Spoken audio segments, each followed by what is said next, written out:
Only in Japan, this is why Japanese are living in 3020। Hello दोस्तों, कैसे हैं आप लोग? चाहे आंधी आए या तूफान या फिर दिन में हजारों बार भूकंप ही क्यों ना आ जाए, जापान ने कसम खा रखी है कि तरक्की की उन सीढ़ियों पर चढ़कर रहेंगे जहां तक पहुंच पाना ही बाकी देशों के बस की बात नहीं है। तभी तो जापान वाले हम नॉर्मल लोगों से 10 साल आगे की सोचते हैं और उसी तरह की जिंदगी भी जी रहे हैं। यकीन नहीं आता तो हमारी इस वीडियो को देख ही लीजिए, जहां हम आपको एक से बढ़कर एक जापानीज टेक्नोलॉजी के बारे में बताएंगे, जिन्हें सुनने के बाद आपके होश तो पक्का उड़ जाएंगे। लेकिन वीडियो शुरू करने से पहले आपसे एक छोटी सी रिक्वेस्ट है कि अगर आपने हमारे चैनल को सब्सक्राइब नहीं किया है तो चैनल को सब्सक्राइब कर लें और बेल आइकन को प्रेस करना बिल्कुल ना भूलें, ताकि आपको हमारी वीडियो आसानी से मिलती रहे। मेरा मतलब है वीडियो की नोटिफिकेशन आप तक सबसे पहले पहुंच सके। Toilet in the elevator. दोस्तों, क्या कभी आप लोग एलिवेटर यानी कि लिफ्ट में फंसे हैं? हमें पता है कि ये एक बहुत ही गंदी सिचुएशन होती है, खास करके उनके लिए जो क्लस्ट्रोफोबिक होते हैं। और कई बार तो लोगों के साथ ऐसा होता है कि वो कहीं पर जाते हैं और उन्हें बहुत जोरों की टॉयलेट आती है, लेकिन सही जगह ना मिल पाने के कारण वो काफी ज्यादा मुश्किल में पड़ जाते हैं। और यही मुश्किल और ज्यादा बढ़ जाती है जब वो लिफ्ट के अंदर फंस जाते हैं, क्योंकि ना तो वो बाहर निकल सकते हैं और ना ही लिफ्ट के अंदर ऐसी कोई सुविधा मौजूद होती है। पर जापान में ऐसा नहीं है, क्योंकि जापान में ऑफिस और मॉल जैसी जगहों पर टॉयलेट बने हुए हैं। ये टॉयलेट पॉट की तरह होते हैं, जिस पर थक जाने पर इंसान बैठ भी सकता है, और अगर इमरजेंसी में आपको टॉयलेट लग रही है और अगर लिफ्ट भी बंद हो गई है तो आप इसका इस्तेमाल कर सकते हैं। और हाँ, ये बात अलग है कि इसका इस्तेमाल करने में आपको थोड़ी सी शर्म आएगी, लेकिन आपकी शर्म आपकी सेहत से ज्यादा जरूरी नहीं है, क्योंकि एट द एंड हम सब इंसान हैं और ये सिस्टम कई सारे देशों में अपनाया जा रहा है। वैसे आपको क्या लगता है, इंडिया में ऐसा कुछ होना चाहिए? अपना जवाब हमें नीचे कमेंट सेक्शन में जरूर बताएं। Military robot. अब ऐसा तो हो ही नहीं सकता कि जब हम जापान की बात कर रहे हैं और बैटल रोबोट्स का नाम ना आए। हालांकि अगर जापान की आर्मी की बात करें तो ये बिना रोबोट के ही अपने देश को बचाने के लिए काफी है, लेकिन फिर भी ये रोबोटिक टेक्नोलॉजी देश की सुरक्षा के लिए बनाई गई है, क्योंकि 4.5 टन भारी और 4 मीटर लंबे इस रोबोट को बहुत ही हाई टेक्नोलॉजी का इस्तेमाल करके बनाया गया है। लेकिन ये अपने आप नहीं चलता, इसके अंदर एक इंसान बैठकर इसे ऑपरेट करता है ताकि कोई भी प्रॉब्लम ना आए। और आने वाले समय में जापान इससे भी एडवांस रोबोट बनाकर उन्हें बैटलफील्ड में लड़वाने की पूरी तैयारी कर चुका है, जहां लोगों को उनके सोल्जर से नहीं बल्कि जापान के रोबोट से लड़ाई करनी होगी।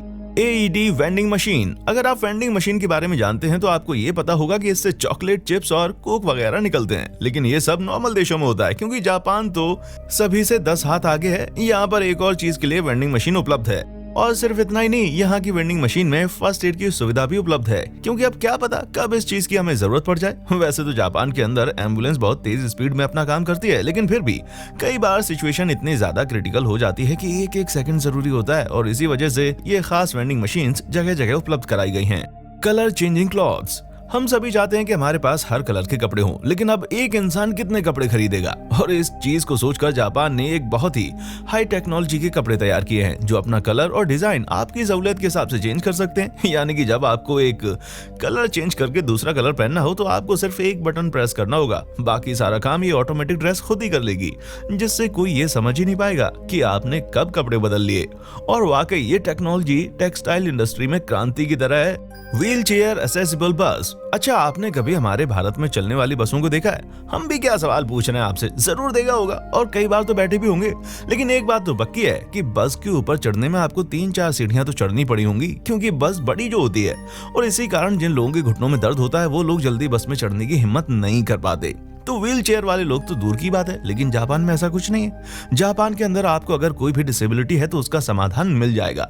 अब जैसे कि आप यहाँ की बसों को देखकर समझ सकते हैं, जहाँ पर व्हील चेयर से चलने वाले लोगों के लिए बस के अंदर चढ़ने की अलग व्यवस्था होती है, जिसमें पटरी टाइप का प्लेटफॉर्म बना दिया जाता है, जिसके जरिए व्हील चेयर बस के अंदर सुरक्षित चढ़ जाए। और अगर किसी को भी कोई परेशानी हो, हालांकि अभी तो ये काम मैनुअली किया जा रहा है, लेकिन आने वाले समय में इस फैसिलिटी को ऑटोमेटिक बनाने की तैयारी चल रही है, ताकि व्हील चेयर से चलने वाले लोगों को और ज्यादा आसानी हो। Napping at work. हमें पूरा विश्वास है कि आप में से अधिकतर लोगों को ये पता होगा कि जापान में काम के वक्त सोने की इजाजत होती है। ये चीज जापान में कई सालों से चली आ रही है, क्योंकि जापान के लोगों का मानना है कि अगर आपको अपना दिमाग अच्छे से चलाना है तो उसके लिए अच्छी नींद लेना बहुत जरूरी है, क्योंकि जब तक दिमाग रेस्ट नहीं करेगा तब तक वो ठीक से काम नहीं करेगा। और एक शोध के मुताबिक ये पाया गया है कि जो लोग काम के वक्त हल्की सी नींद लेते हैं वो बाकियों के मुकाबले ज्यादा प्रोडक्टिव होते हैं। हालांकि काम के वक्त सोने की इजाजत मिलने का ये मतलब नहीं है कि आप अपने बॉस के सामने पैर फैला लाकर लेट गए, क्योंकि कई सारे बॉस इससे गुस्सा भी हो सकते हैं। यहाँ पर आपको एक अलग सोने की जगह दी जाती है जो कि बहुत ही छोटी होती है और उसी में आपको गुजारा करना पड़ता है। खैर, जिनको अगर नींद आती है तो उनके लिए कुर्सी काफी है। क्यों दोस्तों, सही कहा ना मैंने। Parking chairs. जब ऑफिस में काम पूरा हो जाता है तो चेयर्स इधर उधर पड़ी रहती हैं, जिसे एक जगह लाने में लोगों को काफी मेहनत करनी पड़ती है। और इसी मेहनत को कम करने के लिए जापान ने एक अलग तरीका खोज निकाला है, जहां पर उन्होंने एक ऐसी सेंसर बेस्ड चेयर बनाई है जो हाथों से ताली बजाने से अपनी जगह पर वापस से कुछ इस तरह पार्क हो जाती है। जी हाँ, आप कहीं भी बैठे हो और अगर आपको अपनी जगह पर वापस जाना है तो बस आपको ताली बजाने की देर है और फिर ये चेयर अपना काम खुद ही कर देती है। और ये सारा काम रोबोटिक सिस्टम से होता है जो कि चेयर में लगा होता है। ये शानदार चेयर निशान कंपनी डेवलप करती है, जिसमें वो लोगों को चेयर को एक जगह से दूसरी जगह ले जाने की मेहनत भी खत्म कर देना चाहती है, जो कि वाकई बहुत ही अनोखा आइडिया है। Automated buses. कई सारे देशों की तरह जापान भी ऑटोमेटिक वाहनों को बनाने में लगा हुआ है। यहाँ तक कि उसने ऑटोमेटिक बस भी बना ली है, जिसका सैंपल टेस्ट किया जा रहा है, जो कि ज्यादा दूर तक नहीं चल सकती और ना ही ज्यादा पैसेंजर्स को बिठा सकती है। उसके साथ ही इसकी स्पीड भी बहुत स्लो होती है। लेकिन ये सब सिर्फ अभी के लिए है, क्योंकि बस कुछ ही समय में इन बसेस के अंदर हर वो फैसिलिटीज मौजूद होगी जो एक मॉडर्न लाइफ स्टाइल में होती है। जहाँ पर इन बसेस के अंदर कैमरे के साथ साथ ऑटोमेटिक सेंसर लगे होंगे, जो कि इतने एडवांस होंगे कि इनकी मदद से कोई भी एक्सीडेंट होना नामुमकिन हो जाएगा। और उसके साथ ही इनकी स्पीड भी बढ़ जाएगी। और ये सारा काम बस कुछ ही महीनों के अंदर जापान में होने वाला है, जिसके बाद जापान को और भी ज्यादा डेवलप्ड नेशन कहा जाएगा। साइंस। अब ये चीज तो आपके साथ बहुत बार हुई होगी कि आपको मॉल के अंदर ये समझ में नहीं आता होगा कि आपकी जरूरत का शॉप कहाँ पर है।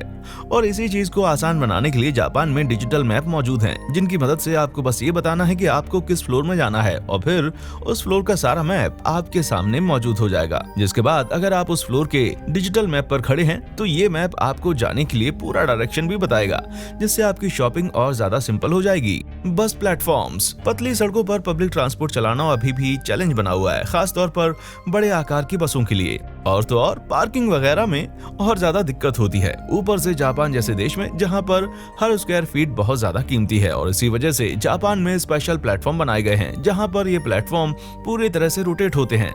इसकी मदद से बस ड्राइवर को जब बस रोटेट करनी हो तो उन्हें ज्यादा परेशानी नहीं होती है और ना ही ज्यादा ट्रैफिक होता है, क्योंकि बस रोटेट करते समय कई लोगों को रुकना पड़ता है। और इसी वजह से इस रोटेटिंग प्लेटफॉर्म को बनाया गया है, जो पूरा इलेक्ट्रिक बेस्ड है, जहां पर बस खड़ी करते ही वो प्लेटफॉर्म रोटेट करने लगता है, जिससे बस ड्राइवर को टर्न करने में बहुत ही आसानी होती है। और वाकई ट्रैफिक को कम करने का ये बहुत ही शानदार तरीका है। Umbrella seal. लोग फुट कवर करते हैं ताकि वो अपने पैरों या फिर जूतों की वजह से फ्लोर को गंदा ना कर दें, लेकिन जापान में इसका एक स्टेप आगे ही सोचा जाता है, क्योंकि वहाँ पर फुट कवर तो चलता ही है, उसके साथ ही अम्ब्रेला सील भी मौजूद है, जिसकी वजह से अगर आप कहीं बारिश में भीग कर आए हैं या फिर आपका छाता गीला है तो इस मशीन के अंदर छाता डालते ही आपका छाता पूरी तरह से कवर हो जाएगा, क्योंकि सिर्फ पैरों से नहीं बल्कि छाते के गीले रहने की वजह से भी गंदगी फैल सकती है। और इसी वजह से जापान इस तरह की मशीनों को बनाता है ताकि किसी को भी कोई परेशानी ना हो। तो दोस्तों, आज के लिए बस इतना ही। अब वक्त है आपसे अलविदा लेने का।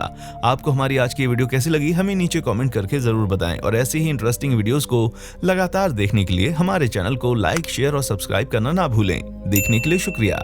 दोस्तों, आपको स्क्रीन पर 2 और वीडियोस दिखाई दे रही हैं, जिसे देखने के लिए स्क्रीन पर क्लिक करें।